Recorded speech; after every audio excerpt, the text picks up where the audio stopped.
Hello बच्चों, एक बार फिर से बेंजीन 16 में आप लोगों का हार्दिक अभिनंदन है। तो प्यारे विद्यार्थी, एक बार फिर से लेकर आए हैं, महत्वपूर्ण टॉपिक है और अगला नया टॉपिक है। अब नया चैप्टर ही है, टॉपिक नहीं है, सॉरी, नया चैप्टर है जैव अणु।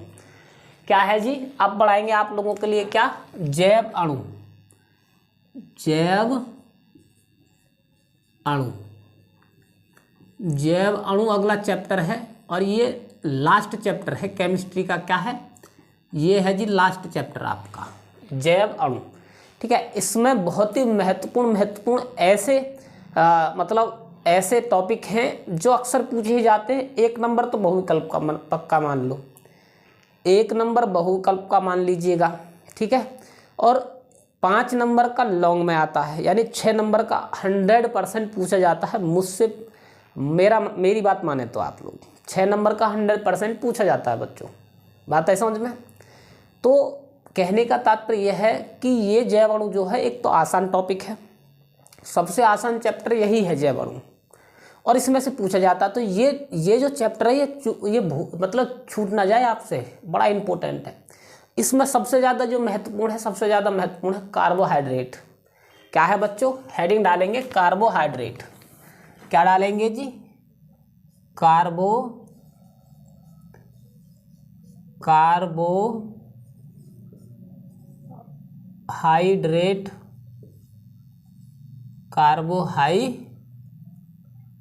कार्बोहाइड्रेट, ठीक है जी, कार्बोहाइड्रेट। ठीक है, कार्बोहाइड्रेट। अब कार्बोहाइड्रेट जो होते हैं बच्चों, कार्बोहाइड्रेट सब में पाए जाते हैं। जो मीठी शर्कराएं होती हैं उन्हीं को कार्बोहाइड्रेट कहते हैं। जंतुओं में कार्बोहाइड्रेट पाए जाते हैं, पेड़ पौधों में भी कार्बोहाइड्रेट पाए जाते हैं। बात आई समझ में?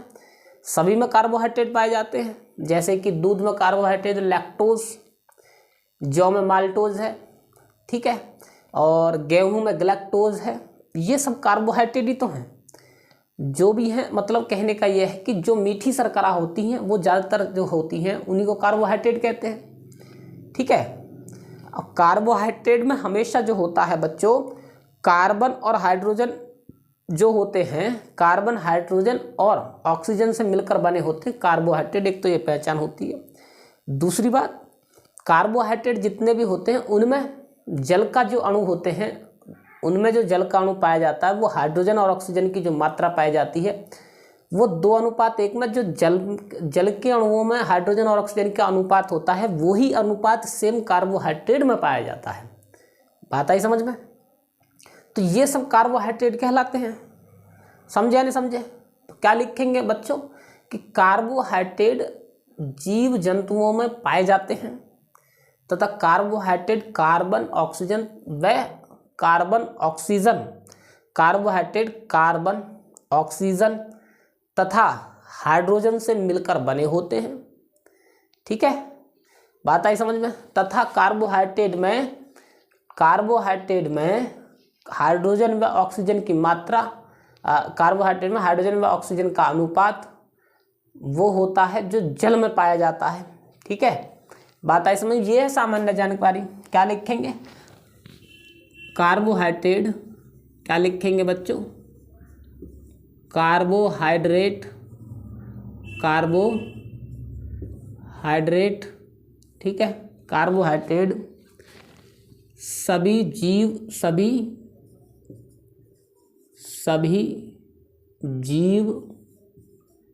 जंतु तथा पेड़ पौधों में पाए जाते हैं। सभी जीव जंतु तथा पेड़ पौधों में पाए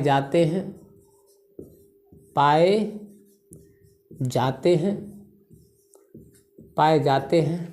ठीक है, कार्बोहाइड्रेट क्या लिखेंगे बच्चों? कार्बोहाइड्रेट कार्बन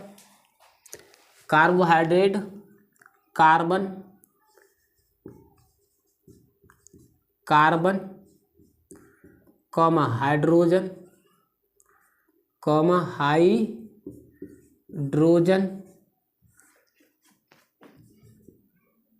हाइड्रोजन कॉमा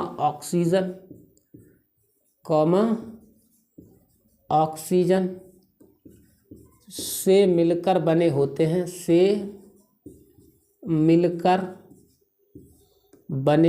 हैं, बने होते हैं, ठीक है। तथा कार्बोहाइड्रेट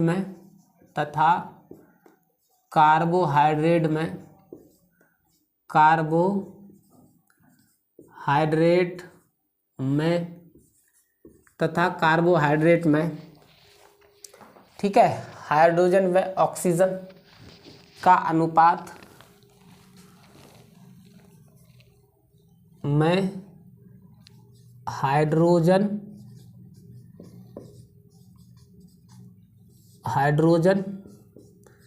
व कार्बन, इंग्लिश में नहीं हिंदी में, हाइड्रोजन व कार्बन का अनुपात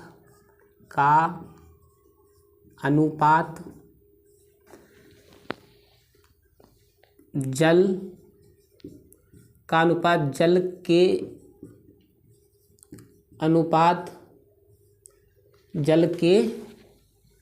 अनुपात ठीक है। और जल का अनुपात क्या होता है?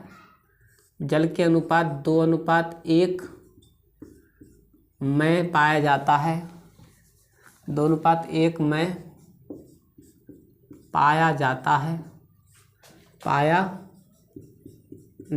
है, ठीक है। जल के अनुपात में पाया जाता है, ठीक है। जो जल का अनुपात 2:1 होता है, देखिएगा जल का कैसा होता है H2O, तो हाइड्रोजन और ऑक्सीजन का अनुपात कितना हो गया?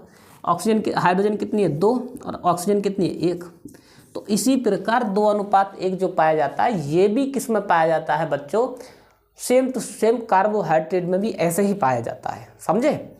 अब देखिएगा तो आगे, ठीक है, बात है समझ। अब देखिएगा कार्बोहाइड्रेट की परिभाषा, आगे क्या लिखेंगे जी? परिभाषा किसकी? परिभाषा, ठीक है। परिभाषा किसे कहते हैं? वे कार्बनिक यौगिक जो जल अपघटन पर, वे कार्बनिक यौगिक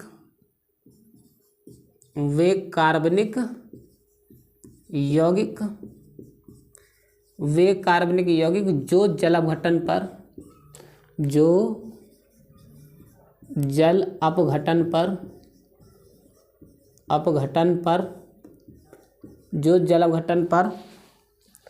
पॉलीहाइड्रोऑक्सी एल्डिहाइड, जल अपघटन पर पॉलीहाइड्रोऑक्सी एल्डिहाइड,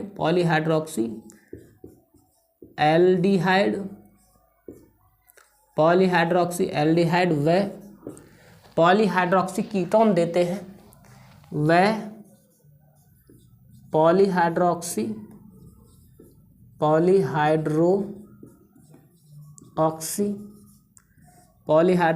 कीटोन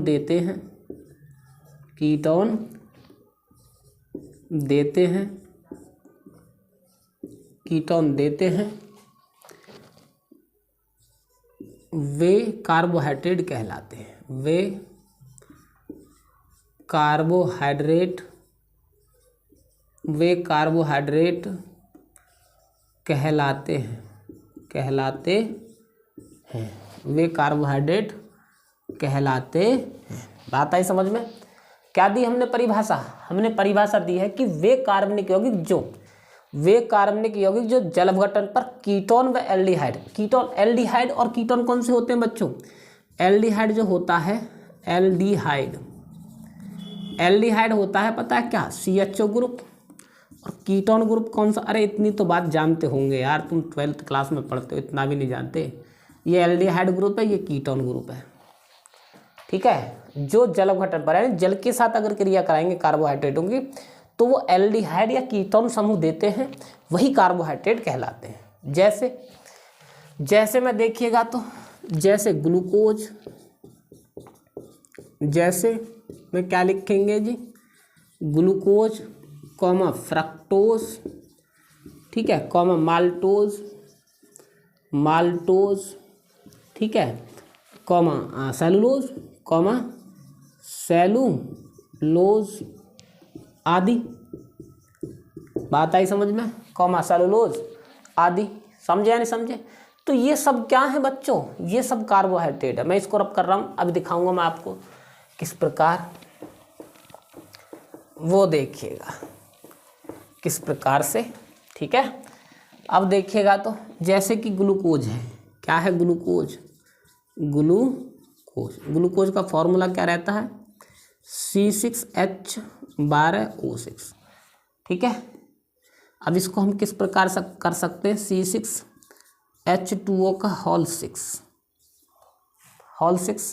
ठीक है, हो गया ना, ये बात आई समझ में। तो ये कार्बोहाइड्रेट इस प्रकार कर सकते हैं, जैसे कि मान लीजिएगा फ्रक्टोज और ग्लूकोज का तो एक ही रहता है फॉर्मूला। यहाँ पे स्टार्च भी लिख सकते हैं आप, स्टार्च STARCH, स्टार्च। अब यहाँ पर देखिएगा माल्टोज का फॉर्मूला क्या होता है मेरे बच्चों, माल्टोज और सुक्रोज का फॉर्मूला एक ही रहता है, क्या रहता है, C12H22O11। अब देखिएगा तो इसको हम किस प्रकार करेंगे, C12H2O का होल 11, ये क्या है, ये हो गया माल्टोज, ठीक है। आगे देखिएगा तो अब स्टार्च STARCH, स्टार्च का फॉर्मूला क्या रहता है बच्चों, C6H10O5। अब देखिएगा तो इसको हम किस प्रकार करेंगे, C6H2O का होल 5, इस प्रकार से। ये सब क्या है देखिएगा, इसमें हाइड्रोजन का अणु है या नहीं, हाइड्रोजन का अणु दिख रहा है या नहीं दिख रहा आपको, बात आई समझ में। इस प्रकार से क्रिया होती है, देखिएगा जल, कार्बन का हाइड्रोजन का अणु दिख रहा होगा आपको, कार्बन का हाइड्रोजन का, ये जल का कार्बन का हाइड्रोजन का, वे कार्बोहाइड्रेट कहलाते हैं, जो कार्बन से और जल से मिलकर बने होते हैं, वे ही यौगिक क्या कहलाते हैं, कार्बोहाइड्रेट यौगिक कहलाते हैं। ये किस प्रकार से बनते हैं, अच्छा बनते किस प्रकार हैं वो देखिएगा। जैसे कि हम क्रिया कराएंगे किसके साथ क्रिया कराएंगे मेरे बच्चों, हम क्रिया कराएंगे जैसे कि कार्बन डाइऑक्साइड की प्लस जल की, किसकी, कार्बन डाइऑक्साइड की प्लस जल की। तो किस प्रकार से क्रिया होगी वो देखिएगा जी, ठीक है। ये C और यहाँ पर रहेगा X और यहाँ पर रहेगा Y, तो CXH2O का होल Y, बात आई समझ में, प्लस के ऑक्सीजन इस प्रकार से निकल जाएगी। समझे या नहीं समझे? तो इस प्रकार से बनते हैं मेरे बच्चों ये, ठीक है। बात आई समझ में या नहीं आई है, समझे या नहीं समझे? तो ये ऑक्सीजन इस प्रकार निकल जाएगी बाहर और ये बन गया, आपको दिख रहा है कार्बोहाइड्रेट। ये कार्बोहाइड्रेट का फॉर्मूला तो रहता है CX और H2O का होल Y। समझ में आई, समझे या नहीं समझे? अब देखिएगा तो यहाँ पर अगर हम यहाँ पर ले लें C की वैल्यू 6 ले लें और फिर H की वैल्यू कितनी ले लें, H2O की वैल्यू कितनी ले लें मेरे बच्चों, H2O की वैल्यू 5 ले लें, तो सीधा स्टार्च ही तो आएगा निकल कर। इसमें रखेंगे तो भाई C6H2O का होल 5 और C6 5 दूनी 10 और O5, ये आ गया तुम्हारा स्टार्च। समझे या नहीं समझे? तो स्टार्च इस प्रकार से निकल के आ गया। तो ये सब जो है आपको जो दिख रहे हैं ये कार्बोहाइड्रेट दिख रहे हैं आपको, क्या है ये सब कार्बोहाइड्रेट हैं, ठीक है। सेलुलोज हो, स्टार्च हो, माल्टोज हो, सब कार्बोहाइड्रेट है। रैफिनोज है, ठीक है, रैफिनोज भी है। बहुत सारे हम कार्बोहाइड्रेट आप लोगों के लिए कराएंगे, लेकिन ये था सामान्य परिचय कार्बोहाइड्रेट का। अब कराएंगे हम कार्बोहाइड्रेट का वर्गीकरण कि कार्बोहाइड्रेट कितने प्रकार के होते हैं, जल गठन के आधार पर, अपचयन के आधार पर, ठीक है, जल गठन के आधार पर, अपचयन के आधार पर, और शर्करा यानी कि किसके, शर्करा के आधार पर, मीठास के आधार पर, ठीक है, सबके आधार पर हम कार्बोहाइड्रेटों का वर्गीकरण कराएंगे।